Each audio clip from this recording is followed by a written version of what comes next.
Girl, are you happy in this modern world? Or do you need more? It is something that you're searching for. Falling. ဘာပြောလဲဖုန်းပိတ်လာမှာ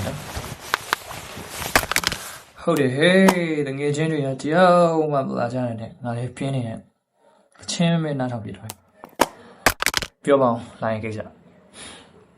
ဟေးနေအောင်လုံးမလေးမြေတွေပြင်းနေဘာဖြစ်လာဖြစ်မိတယ်လာဒီနားလာနေပါဦးနေရဒီနေ့နင်းချစ်သူနဲ့ first date သွားပြီဆိုပြီးမနေ့ကတော့ငါ့ကိုလာပြီးကြွားလာတော့မဟုတ်လားဒါနဲ့ဘာလို့မြဲချမ်းနေရတာလဲသိပြီဆိုတော့နေ first date မှာအငင်းခံလိုက်ရတယ်ပေါ့တနာလိုက်တာကိထားပါငါပြောပါလေအဲ့ဒီကောင်နင်းပေါ်ဘာမှမကောင်းဘူးလို့မဟုတ်ဘူးလားโอเคအဲ့ဆိုရင်နားလည်အောင်ပြောလေဘာဖြစ်လာလဲဆိုတာပြီးမှငါလည်းနေအောင်ဘယ်လိုမျိုးကူညီပေးလို့ရမယ်ဘယ်လိုတွေလုပ်လို့ရမယ်ဆိုတာငါပြောပြနိုင်မှာပေါ့အခုလိုဘာမှမပြောဘဲဒီလိုမျိုးငိုနေတော့ငါဘယ်လိုလုပ်မျိုးနေကူညီမှာလဲဟုတ်လားโอเคဆိုတော့ဘာတွေဖြစ်လာလဲဆိုတာကိုတေချာလေးနားလည်အောင်ရှင်းပြဟုတ်ပြီလားနော်အောင်ဆိုင်ဖို့ကြိုးစားရင်ခဏလေးပေးရတယ်ခဏဆိုရင်အောင်ကလွတ်ထွက်သွားတယ်ဟုတ်လားဒါကတော့လေတခါတလေငါတို့လည်းဖြစ်တတ်တာပဲဟာတခါဆိုငါဆိုရင်လေဒီနားမှာဘာလုပ်နေလို့စဉ်းစားရုံပဲရှိခဏဆိုမေးပြီးအာယုံထွက်သွားပြီတခြားကိုရောက်သွားပြီဒါတခါတလေဖြစ်တတ်ပါတယ်အမြဲတမ်းတော့မဟုတ်ဘူးဒါပေမဲ့ဒီလိုမျိုးဖြစ်နေရတလားတောင်ကြောပြီဟုတ်လားအခု relationship တည်ဆောက်ဖို့တော့ first time မှာလည်းအဲ့ဒီအရာတွေကအာရုံမဆိုင်နိုင်လို့အဖူးထက်လေးတွေဖြစ်လာတယ်။ညာပြဿနာတွေဖန်တီးခဲ့ရပေါ့။ဒါကြောင့်ကိုဒီတော်အတွင်းမှာအာရုံမဆိုင်နိုင်ဘူးလို့ထင်နေတော့ပေါ့။ဒါမဲ့လေ first day ဆိုတာပထမဆုံးရှင်ခုန်တဲ့အချိန်ပထမဆုံးတွေးတဲ့အချိန်ဆိုတော့စိတ်လှုပ်ရှားတွေပါတယ်တော့ရှိမှာပေါ့။သိလား။ဆိုတော့ငါဘာလုပ်ရမလဲဆိုအာရုံမဆိုင်နိုင်ဖြစ်နေတာပုံမှန်ပဲလေ။အဲ့ဒါကြောင့်ဒါအာရုံမဆိုင်နိုင်ဖြစ်နေရဲဆိုပြီးတော့တွေးလိုက်လို့တော့မရဘူး။ Okay နေရတော့တခုခုဆိုရင်အဆုံးထိကိုတွေးလိုက်တော့ပဲကို ADHD တမလို့ထင်နေတယ်။နေရလေထားပါ။ Okay ဆိုတော့နေတင်တရားတွေရှင်းသွားအောင်ငါတို့က ADHD test သွားလုပ်ကြမလား။ Okay ဆိုတော့ ADHD test ကိုငါလုပ်ပေးမယ်ဆိုတော့နေကကို ADHD တမဟုတ်မို့ဆိုတာသိရတာပေါ့ဆိုတော့အရင်ဆုံးနေဒီမျက်ရည်တွေကိုတောက်ရအောင်ဟုတ်ပြီလား Okay ရှင်းနေတို့ Okay မျက်လုံးမိတ်ထားအောင်လေ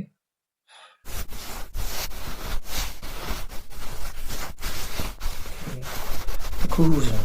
ဒီလိုပဲငိုပြီးရှင်းနေတယ်တော့ပြင်ပါမှထူးခြားတာမဟုတ်ဘူးပြဿနာတွေကိုငိုလိုက်ပြီးသွားမှာမဟုတ်တာနင်းကလေးကိုပဲဆေးရသိလားကဲပြောရင်လည်းထပ်ပြီးမြင်ကြလာပြီငါမျက်ရည်တုံနေတာဆက်မတုံပဲနေတော့မယ်နော်โอเคငိုနေတော့โอเค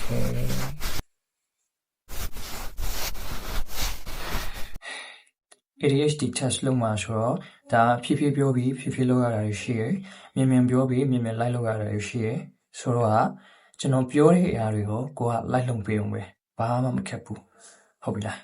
အရင်ကို pressure ဖိအားပေးစရာမလိုဘူးဒီတိုင်းလေးပေါ့ပါလေးလုပ်ရပြီ relax ကိုအပြည့်ထားမယ်ဟုတ်ပြီလား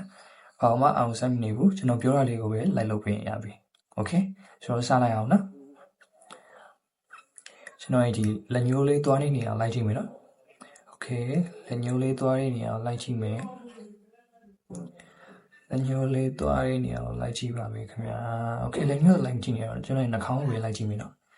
ကျွန်တော်ဒီနှာခေါင်းကိုပဲလိုက်ကြည့်မယ်ဘယ် လုံးကနှာခေါင်းကိုပဲလိုက်ကြည့်မယ်ဒီလိုမျိုးခေါင်းတွေနှုတ်ကြမလို့ဘူးเนาะမျက်လုံးကပဲလိုက်ကြည့်ရပြီကျွန်တော်နှာခေါင်းကိုပဲအောင်ဆက်ရမယ်လက်ညှိုးလေးကိုကြည့်ပါနဲ့ဟုတ်ပြီလက်ညှိုးလေးကိုပြန်ပြီးကြည့်မယ်လက်ညှိုးလေးကိုပြန်ပြီးတော့ကြည့်မယ်လက်ညှိုးလေးကိုပဲကြည့်မယ်လက်ညှိုးလေးကိုပဲကြည့်မယ်ဟုတ်ပြီလက်ညှိုးလေးကိုပဲကြည့်မယ်โอเคလက်ညှိုးကိုကြည့်တော့ကျွန်တော်ရဲ့နှာခမ်းကိုကြည့်မယ်ဟုတ်ပြီလား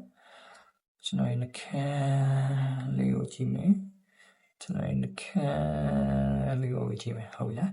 လက်ညှိုးကိုကြည့်အောင်လို့เนาะကျွန်တော်ရဲ့နှာခမ်းကိုပဲကြည့်မယ်အာယုံက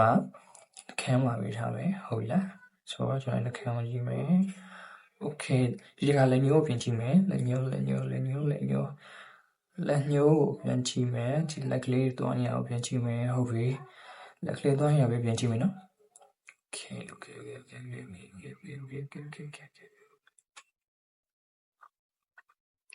Okayလက်ညှိုးကိုကြည့်ရအောင်နော်မျက်လုံးကိုကြည့်မယ်ကျွန်တော်ရဲ့မျက်လုံးကိုလိုက်ကြည့်မယ်ကျွန်တော်ရဲ့မျက်လုံးကိုပဲလိုက်ကြည့်မယ်ဟုတ်ပြီကျွန်တော်ဘာမှကောက်ယူမဆိုင်ဘူးအာယုံလေးမဆိုင်ဘူးကျွန်တော်ရဲ့ဒီမျက်လုံးကိုပဲကြည့်မယ်โอเคဒီကကျွန်တော်ရဲ့လက်ညှိုးလေးကိုပြန်ကြည့်မယ်လက်ညှိုးလေးကိုပြန်ကြည့်မယ်လက်ညှိုးလေးကိုပြန်ကြည့်မယ်ဟုတ်ပြီလားလက်ညှိုးလေးကိုပြန်ကြည့်မယ်လက်ညှိုးလေးကိုပြန်ကြည့်မယ်လက်ညှိုးလေးပြန်ကြည့်မယ်လက်ညှိုးလေးပြန်ကြည့်မယ်လက်ညှိုးလေးပြန်ကြည့်မယ်လက်ညှိုးလေးပြန်ကြည့်မယ်လက်ညှိုးလေးကိုပြန်ကြည့်မယ်ဟုတ်ပြီမျက်လုံးမှိတ်မယ်ဖွင့်မယ်မှိတ်မယ်ဖွင့်မယ်မှိတ်မယ်ဖွင့်မယ်မှိတ်မယ်ဖွင့်မယ်ဟုတ်ပြီမှိတ်မယ်ဖွင့်မယ်မှိတ်မယ်ဖွင့်မယ်မှိတ်လိုက်မယ်ဖွင့်မယ်ဖွင့်မယ်မှိတ်မယ်ဖွင့်မယ်မှိတ်မယ်ဖွင့်မယ်မှိတ်မယ်ဖွင့်မယ်မှိတ်မယ်ဖွင့်မယ်အယောင်လေးတွေကို test လုပ်တဲ့အပိုင်းကိုသွားကြပါမယ်ဒါနည်းနည်းလေးအာရုံစိုက်ပြီးဘာမှမခက်တာမို့တရားလေးအာရုံစိုက်ပြီးပြောချင်တယ်အယောင်လေးတွေကိုကြည့်ပြီးဘာအယောင်လေးဆိုပြီးခက်မှန်းကြမယ်ဟုတ်ပြီလားဆိုတော့စမယ်နော်โอเคဆိုတော့ဒီအယောင်ကဘာအယောင်လေးလဲဒီအယောင်ဒါကဟုတ်ပါတယ်အစိမ်းအယောင်ကဆိုတော့နောက်တစ်ယောင်ထားမယ်နော်နောက်တစ်ယောင်ကဒီအယောင်ကရောဘာအယောင်လဲခင်ဗျာဟုတ်ပါတယ်ဝါအယောင်ပါဆိုတော့ဒီအယောင်ကရောဟုတ်ပါတယ်ဆိုတော့နောက်တစ်ယောင်သွားမယ်နော်ဆိုတော့ဒီအယောင်ကရောတရားကြည့်မယ်နော်အနီမဟုတ်ဘူးခင်ဗျာဒါလိမ်မော်ရောင်ဆိုတော့ဒါရောဟုတ်ပါတယ်ဆိုတော့နောက်တစ်ယောင်သွားမယ်နော်ဆိုတော့ဒီအယောင်ကရောโอเคဟုတ်ပါတယ်ဒါအပြာရောင်ပါโอเคနောက်တစ်ယောင်သွားမယ်ဒါကရောဟုတ်ပါတယ်အစင်းရောင်ပါဆိုတော့နောက်တစ်ယောင်သွားမယ်နော်ဒါကရောတေချာလေးကြည့်ဟုတ်ပါတယ်အနီရောင်လေးပါဆိုတော့နောက်တစ်ယောင်သွားပါမယ်ဒါကရောအဝါရောင်ပါဟုတ်ပါတယ်ဆိုတော့ဒါကတော့နည်းနည်းလွယ်ပါတယ်ဘယ်ရောင်လဲအမေးရောင်ဟုတ်ပါတယ်ဆိုတော့နောက်တစ်ယောင်ဒါကရောဟုတ်ပါတယ်ဆိုတော့နောက်တစ်ယောင်သွားမယ်နော်ဒါကရောโอเคဟုတ်ပါတယ်နံပါတ်လေးတွေကိုမှန်အောင်ဖြေရမှာပါနည်းနည်းတော့ခက်ပါမယ်ဘာလို့ဆိုစာလုံးလေးကိုနည်းနည်းဝါဖြေရရင်ပြီးတော့နံပါတ်တွေကိုပြောင်းပြန်လှည့်ထားရင်ဆိုတော့နည်းနည်းတော့ခက်ပါမယ်ခင်ဗျဒါမဲ့အာယုံတေချာလေးစိုက်ထားရင်ရနိုင်ပါတယ်ဆိုတော့စာအောင်နော်โอเคပထမဦးဆုံးဒီနံပါတ်က3ညဟုတ်ပါတယ်ဆိုတော့ဒီနံပါတ်ကဟုတ်ပါတယ်5ပါဆိုတော့ဒီနံပါတ်က9ပါဟုတ်ပါတယ်ဆိုတော့ဒီနံပါတ်လေးရောဟုတ်ပါတယ်3ပါဆိုတော့ဒီနံပါတ်ကရော9မှားပါခင်ဗျာဒီဟိုင်းကြည့်ပြရတယ်ဟုတ်ပါတယ်9ပါကျွန်တော်ရောင်သွားပြီ6ပါခင်ဗျာဟုတ်ပါတယ်6ဆိုတော့ဒီနံပါတ်ကရောခနစ်ဟုတ်ပြီခနစ်ဆိုတော့ဒီနံပါတ်ကဒီမှာဟုတ်ပါတယ်4ပါဆိုတော့ဒီနံပါတ်လေးရောချစ်ဟုတ်ပါတယ်ချစ်ပါဆိုတော့ ဒီနံပါတ်ကတစ်ပါဟုတ်ပါတယ်ဆိုတော့နောက်ထပ်နံပါတ်လေးကဒီနံပါတ်လေးဒီနံပါတ်ကငါဟုတ်ပါဘူးခင်ဗျာစိတ်ထားကြည့်ပေးပါနှစ်ဟုတ်ပြီလားဆိုတော့ကဒီနံပါတ်ကဟုတ်ပါတယ်5ပါဆိုတော့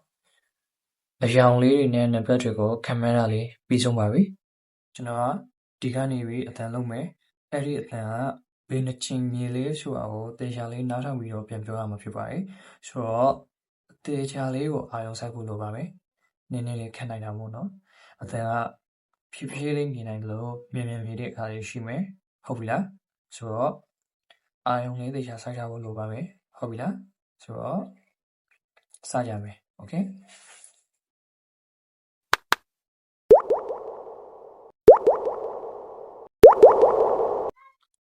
ဘယ်နှချက်ကြားရလဲโอเคဆိုတော့နောက်တစ်ခါလုပ်မယ်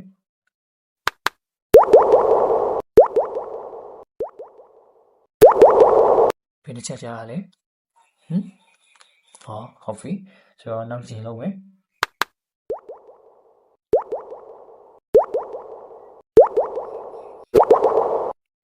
ဘယ်နှချက်ကြားရလဲโอเคဟုတ်ပြီ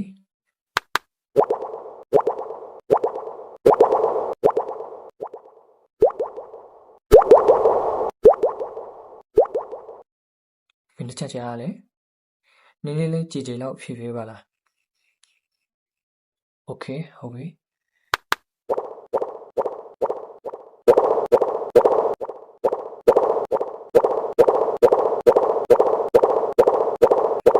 ဘယ်နှချက်ကြားရလဲโอเคဟုတ်ပါပြီ ADHD ထက်စစ်ဆေးချက်တွေကနေက ADHD သမားလုံးဝမဟုတ်ပါဘူးခင်ဗျာစိတ်ရှင်းတာပြီလားငါပြောပါရင်နေက ADHD ဖြစ်နေတာမဟုတ်ဘဲနဲ့ first day မှာစိတ်လုံးရှာပြီးတော့ဟာငါဘာလုပ်ရမလဲဘာကိုင်းရမလဲဆိုပြီးဖြစ်ပြီးအာရုံမစိုက်နိုင်ဖြစ်နေတာအဲ့ဟိုနေကလေအဆုံးလေးကိုတွေးချတာနော်နင်ပြောရလေဟိုတလားကလေးကနေကအာရုံမစိုက်နိုင်ဘူးဖြစ်နေရဲဆိုတာအဲ့တလားကလေးကသူနဲ့နေက line ပေါ်မှာအီးနေရမလားဆိုတော့နင်းလို့ရေးစားမထားဘူးတဲ့အပြိုကြီးအတွက်တော့ဒါစိတ်လုံးရှာပြီးအာရုံမစိုက်နိုင်ဖြစ်နေတာမထူးဆန်းပါဘူးโอเคဆိုတော့အခုတင်တရားလေးရှင်းသွားပြီဆိုတော့မျက်ရည်ကိုတုတ်လိုက်တော့ဟုတ်လားfirst day လေးပြည့်စည်သွားပြီဆိုတော့ငါနဲ့ဒီနေ့အပြင်မှာမှုသွားစားကြမယ်ဟုတ်ပြီလားငါပြင်ဆင်ပြီးမှလာတာဆိုတော့ဘာမှအထူးကြီးလေးပြင်ဆင်နေစရာမလိုတော့ဘူးငါအဝက်သွားလေးလာတော့မယ်ဟုတ်ပြီလားခဏလေးပဲโอเคဟောဘာဖြစ်ပြန်ပြီလဲစိတ်တွေရှုံနေသေးလို့ငါစိတ်ရှုံရင်ဘာတွေလုပ်လဲဟုတ်လားငါစိတ်ရှုံရင်ရောလေခန္ဓာကိုယ်စိတ်ကို